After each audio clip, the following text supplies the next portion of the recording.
Estamos en su presencia. Muchos de ustedes acaban de comulgar. Alma de Cristo, santifícame. Cuerpo de Cristo, sálvame. Sangre de Cristo, embriágame. Agua del costado de Cristo, lávame. Pasión de Cristo, confórtame. Oh buen Jesús, óyeme. Dentro de tus llagas, escóndeme. No permitas que me aparte de ti. Del maligno enemigo, defiéndeme. En la hora de mi muerte, llámame. Y mándame ir a ti, para que con tus santos te alabe por los siglos de los siglos. Amén.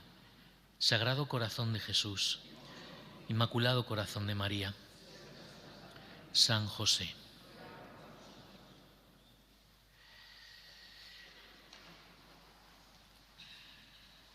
Ayer contemplábamos ese amor creador del Padre, cómo nos da vida y cómo nos mantiene en la vida, en esta vida terrena que es temporal y que nos prepara, nos hace aspirar a la vida eterna, que es para lo que hemos sido creados. Hoy miramos a Jesucristo, el único Salvador del mundo. Y la pregunta sería esta: ¿quién es Jesús? Es una pregunta como muy elemental de catecismo, ¿no? Pero podemos verla desde distintas perspectivas, ¿no? Ya en el Evangelio, desde el comienzo, Jesús aparece como bandera discutida. Para muchos Jesús es el maestro o un profeta a quien esperaban, o el Mesías. Para otros, en cambio, es un estafador, un blasfemo. Dentro de poquitos días, cuando celebremos la Pasión, vamos a escuchar pues toda esa hilera de acusaciones contra el Señor. Bien, para algunos incluso pues era un simple comilón y borracho, ¿no?, que se aprovechaba de sus seguidores. Pero esta pregunta no solo se limita a los evangelios, sino que se nos plantea también hoy, y hay respuestas para todos los gustos, ¿no?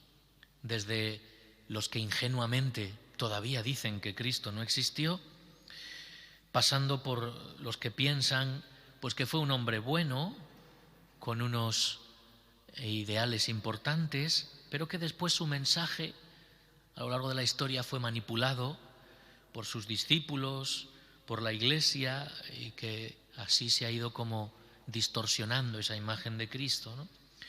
Otros también le presentan pues como un revolucionario, o incluso como alguien venido del espacio. Bueno, hay opiniones para todo. Hasta aquellos que creemos en Jesucristo y que vemos en Jesús el Salvador de nuestra vida. Hoy también el Señor nos dice, como a los apóstoles en el Evangelio directamente: ¿quién soy yo para ti?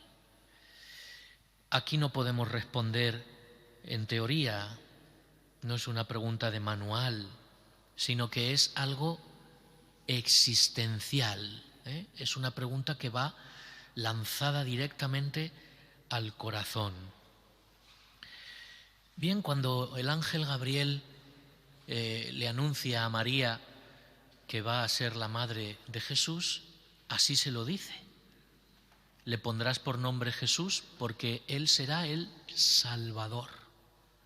Eso significa el nombre de Jesús. Jesús salva, Jesús el Salvador. Cristo nos ha salvado, ¿no? Y la pregunta podría ser: ¿pero de qué? ¿De qué tengo yo que ser salvado? Yo me encuentro bien, yo no veo que haya una especial necesidad o una carencia en mi vida, ¿no? Bueno, algo que podemos apreciar con mucha facilidad, y la gente mayor pues lo percibe con frecuencia, es pues la continua degradación que se produce en la sociedad y en todos los ámbitos, ¿no? Si recordamos la parábola del hijo pródigo, después de ese momento trágico en que el hijo pequeño le pide la herencia descaradamente a su padre y abandona la casa paterna, después el Evangelio nos va relatando cómo, según se aleja más y más del Padre, se va degradando más y más. Al principio no se da cuenta, tiene dinero, ve que tiene posibilidades, pero las malgasta. No es coherente, no es fiel a la voluntad del Padre que le ha dado el dinero para que se cuide y para que se desarrolle como persona y siga formándose, sea un hombre de bien. Lo malgasta de cualquier manera, con el placer fácil, hasta el punto de no solo quedarse sin medios, sino de verse degradado humanamente. No le daban de comer ni las algarrobas que comían los cerdos que cuidaba. Hasta los animales recibían más cuidados y más atenciones que él. Se siente continuamente degradado. La causa es que se ha alejado de su padre. Ha dejado de ser un verdadero hijo. Cambia a su padre por otros amos, por otros señores, y eso tiene unas consecuencias. Nosotros creemos, bien, pues quizá que no tenemos esos amos, sabemos que somos hijos de Dios, pero ¿cuántas veces en nuestro comportamiento apreciamos justamente lo contrario, ¿no? Si hemos mentido para no quedar mal, pues significa que tenemos otros amos, que se llaman los respetos humanos. Si hemos faltado a la verdad en alguna ocasión por dinero, pues tenemos otros amos, que se llama avaricia. Si gastamos nuestro tiempo pues en malos pensamientos o buscando malas imágenes o el placer fácil, pues eso se llama lujuria. Si hemos llegado incluso a dejarnos de hablar con nuestros hermanos por herencia, por una herencia, pues significa que nuestro corazón tiene otro amo que se llama codicia. Bien, son amos que nos traen, que nos llevan a merced de sus caprichos, ¿no?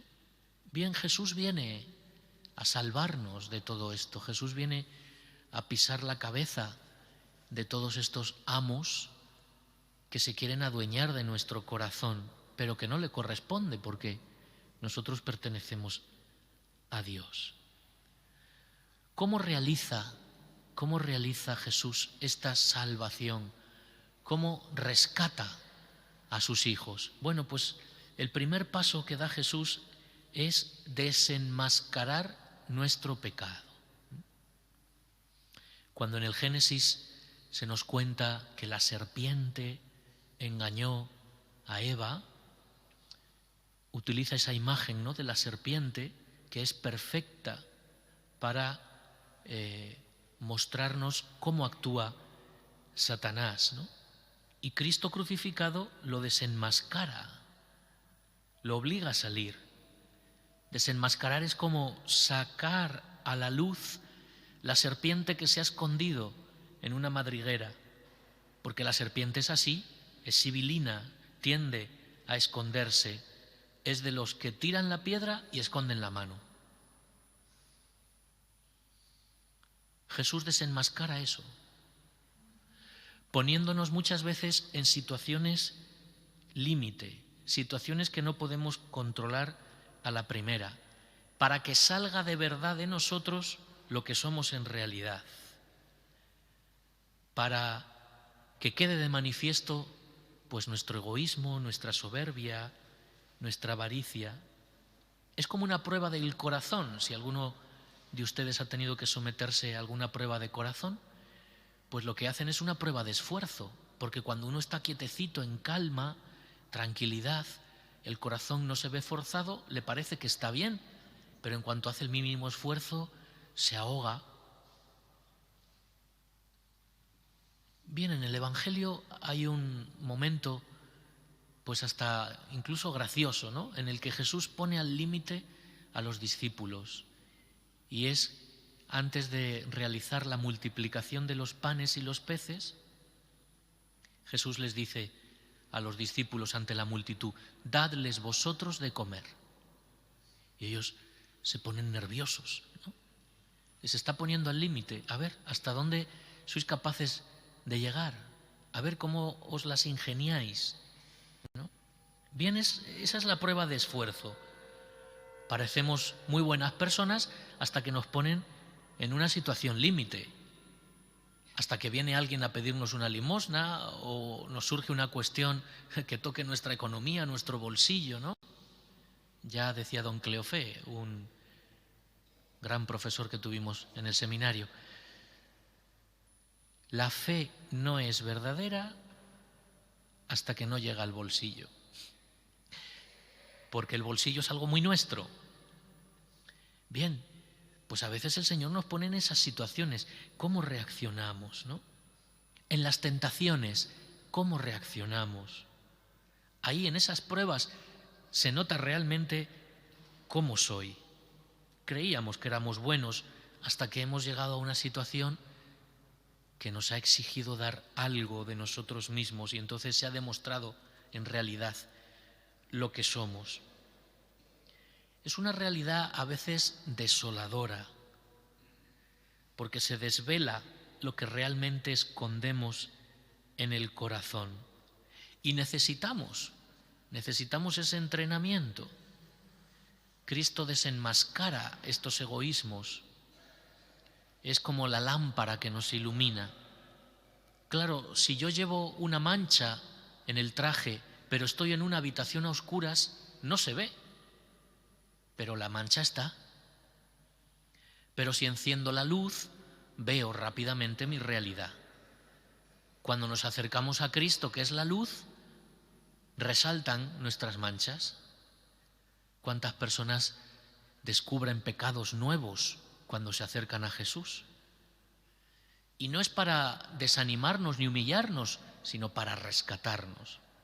¿Qué tenemos que hacer, por lo tanto, para que Jesús desenmascare esas caras ocultas, esos rincones oscuros que tenemos en nuestra vida? Bueno, pues ponernos esas pruebas de esfuerzo, que pueden ser obras de penitencia u obras de caridad, y pedir luz al Espíritu Santo para que descubra nuestra suciedad, para que descubra nuestra impureza, la podamos reconocer con humildad y ser sanados. El segundo paso es precisamente este: Cristo sana. Cuando ha desenmascarado, Cristo sana mis heridas, porque todos, sin excepción, necesitamos ser sanados. El pecado deja heridas, sobre todo de los pecados que yo he cometido, pero también somos heridos por los pecados de otros. Cuando soy calumniado o cuando alguien descarga su ira sobre mí, mis pecados también hieren a los demás, ¿no? Solemos decir que todo pecado es social, hasta los pecados que podamos cometer en nuestra intimidad, que queden más ocultos, o un pecado de pensamiento que no sale de mi mente, también produce un daño. El pecado no sale gratis a nadie, ni a mí, ni a los demás, ni mucho menos a Dios. Y el pecado hiere. Por eso para Cristo la sanación del pecado es la primera, incluso por encima de la curación física, como vemos en tantos pasajes del Evangelio. Conocemos bien las heridas del cuerpo, pero a veces nos cuesta mucho ver la enfermedad interior del alma, y también tiene pus nuestra alma. El pecado hiere profundamente, y a veces en la confesión sanamos el pecado, pero queda el mal olor ¿Cuántas veces el pecado deja un pozo, una herida, y tenemos arranques de agresividad, de ira, pues que vienen producidos por antiguos pecados o quizá por adicciones que nos cuesta mucho reconocer? Y no basta simplemente con pasarlos por el sacramento de la confesión. La sanación tiene que ser más profunda, porque la herida es muy profunda. Por eso hemos de ser muy humildes y no tener miedo a abrir y reabrir nuestras heridas, en primer lugar delante de Dios, por supuesto, y después también de las ayudas adecuadas que nos ofrece la Iglesia, como pueda ser la dirección espiritual. Una herida que se ha producido en mi corazón, pues va siempre asociada a unos pensamientos y a unas acciones. Yo me acuerdo de una persona que en alguna ocasión, en algún momento de mi vida, me ha producido algo malo, que me ha hecho daño, y eso provoca en mí un mal pensamiento. Y como consecuencia, una mala acción. Ya no me puedo fiar de nadie. Bueno, es como una cadena, ¿no? Una herida que ha producido un mal pensamiento, y ese mal pensamiento una mala acción o al menos un mal propósito. Bien, pues Cristo corta esa cadena. Cristo con su palabra sana nuestra memoria, sana nuestros afectos, sana nuestro entendimiento y nuestra voluntad. Cristo crucificado es como el ungüento que va ungiendo todas nuestras heridas y va devolviendo esa paz y sobre todo esa libertad interior. En tercer lugar, Cristo perdona mis pecados, porque el pecado ha roto la amistad con Dios y necesitamos que se restablezca.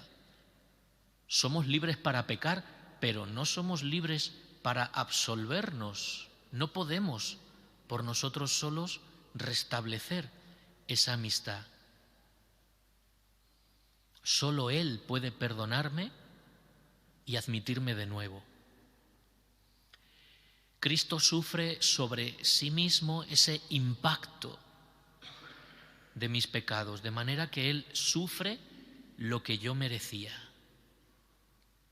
soportando las consecuencias de mi pecado, nos perdona. Poco después de ser ordenado, llevaba poco tiempo de sacerdote, conocí a un compañero, otro sacerdote de la diócesis de Murcia. Se llamaba Miguel Vinuesa. Era un sacerdote excelente. Ya después de unos cuantos años, él ejercía su ministerio allí en una parroquia de Murcia, organizó una peregrinación al Cerro de los Ángeles con sus feligreses y al sepulcro de la Madre Maravillas en la Aldehuela, que muchos de ustedes conocerán. A la vuelta, ya pocos kilómetros antes de llegar a su parroquia, debido a una tremenda tormenta que les pilló de camino, el autobús se salió de la carretera y dio varias vueltas. Junto a él, que iba en el primer asiento detrás del conductor, llevaba a un joven de su parroquia, apenas un niño, 15, 16 años. Al empezar a dar vueltas el autobús, él, para proteger al niño, abrió los brazos y le cubrió para que los golpes no lastimaran al niño. Él murió en el accidente y el niño quedó completamente ileso. Le salvó la vida. Él sufrió los golpes para que a este niño no le pasara nada. Bien, esto es lo que ha hecho Jesucristo. Las consecuencias del pecado las carga sobre sí para que a mí no me golpeen, porque yo sería incapaz de aguantar, de soportar las consecuencias de mi pecado. El perdón de Dios está en Cristo crucificado, de tal manera que cuando vayamos al cielo y miremos a los ojos a Jesús y le pidamos perdón de nuestros pecados, nos dirá: no me acuerdo, no los recuerdo. Porque el perdón de Dios significa también desaparición del pecado. Cuarto, Cristo, después de perdonarnos, nos fortalece para seguir luchando contra el pecado. Lucha con nosotros, luchamos con la fortaleza de Cristo. Por eso, un católico, después de confesarse, nunca debería decir o pensar: este pecado no puedo superarlo. No es verdad, o al menos no es una verdad total.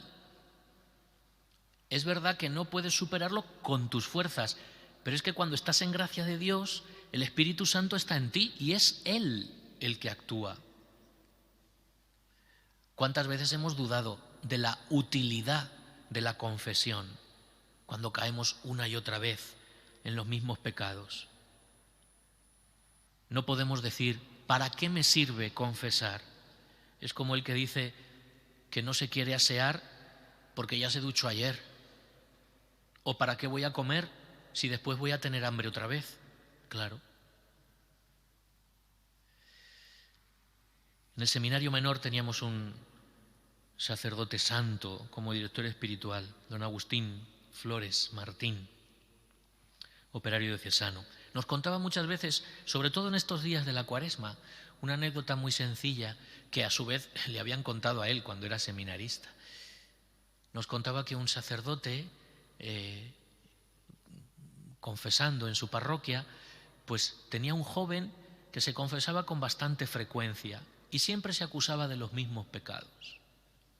Y ya en una ocasión, después de muchas confesiones repetidas, le dijo al joven: mira, no te absuelvo más hasta que no cambies, porque siempre te confiesas de lo mismo, siempre de lo mismo. No sirve de nada el propósito de la enmienda que haces si es que lo tienes. Y le despachó con cajas destempladas. Y el muchacho se fue cabizbajo, y cuando salió el sacerdote un poco enfadado del confesionario, un crucifijo que tenía sobre el confesionario se le quedó mirando y oyó una voz que le decía: ¿cómo se nota que tú no has muerto por él? ¿Cómo se nota que tú no has muerto por él? Cristo nos fortalece para que permanezcamos en pie en la lucha, pero hay que pedir esta fortaleza. Nosotros mismos a veces no creemos que podamos superar el pecado. Hay que invocar al Señor: Dios mío, ven en mi ayuda, ven en mi auxilio, ven, Espíritu Santo, ilumíname, fortaléceme. Invocar a María.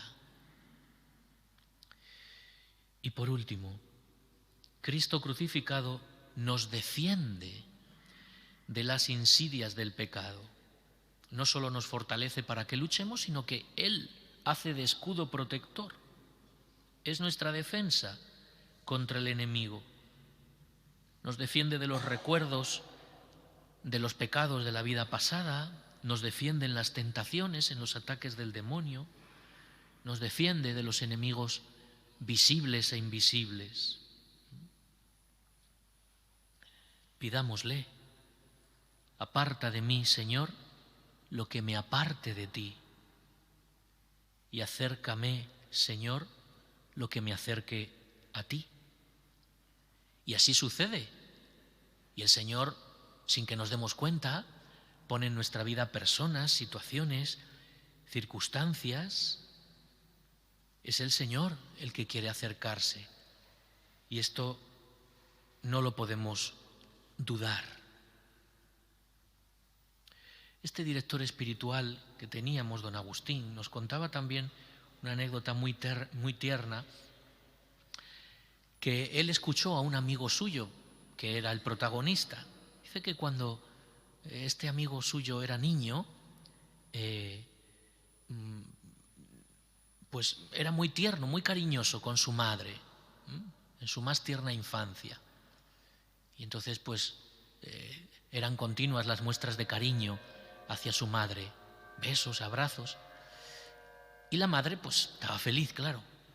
Pero se dio cuenta que según el niño iba creciendo, esas muestras de cariño ya se iban como enfriando.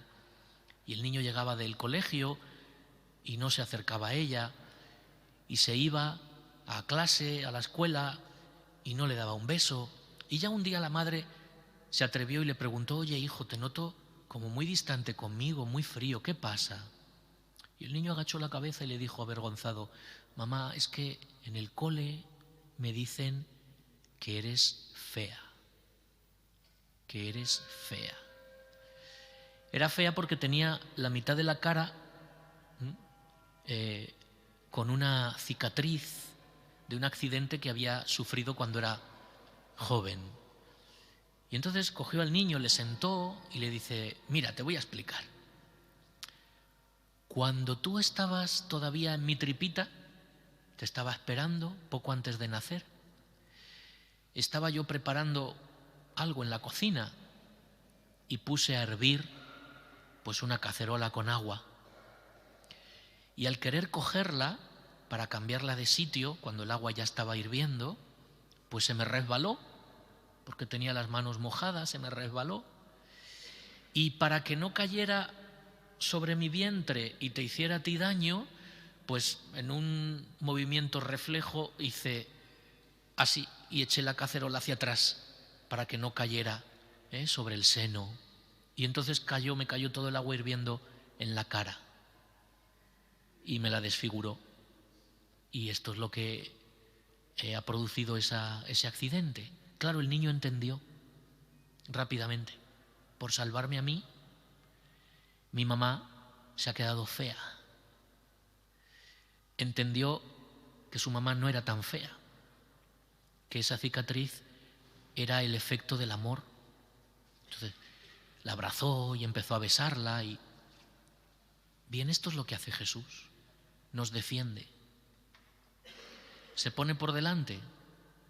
Y como dirá San Pedro en el cántico que rezamos en las vísperas de los domingos de Cuaresma, sus heridas nos han curado, sus heridas nos han curado. Nos acercamos a la Semana Santa. Podemos practicar, o al menos interiormente realizar ese ejercicio piadoso de las 5 llagas, ir repasando delante de una imagen del crucificado las llagas de Jesús una a una. Gracias, Señor, por la herida de tu mano derecha, que me recuerda cuántas veces pues he privado a mis hermanos de mi ayuda, de mi limosna. Gracias, Señor, por la herida de tu pie, por tu pie taladrado, que me recuerda cuántas veces he caminado por senderos que no llevan a ti. Gracias, Señor, por la herida de tu costado, que me recuerdan todos los pecados en los que yo te he privado de mi amor, de mi afecto, de mi cariño, de mis sentimientos desviados. Gracias, Señor. No lo entiendo, pero tus heridas me han curado y por lo tanto gracias, y dame el valor y la fuerza del Espíritu Santo para poder corresponderte a tu amor, porque amor con amor se paga. Gloria al Padre y al Hijo y al Espíritu Santo,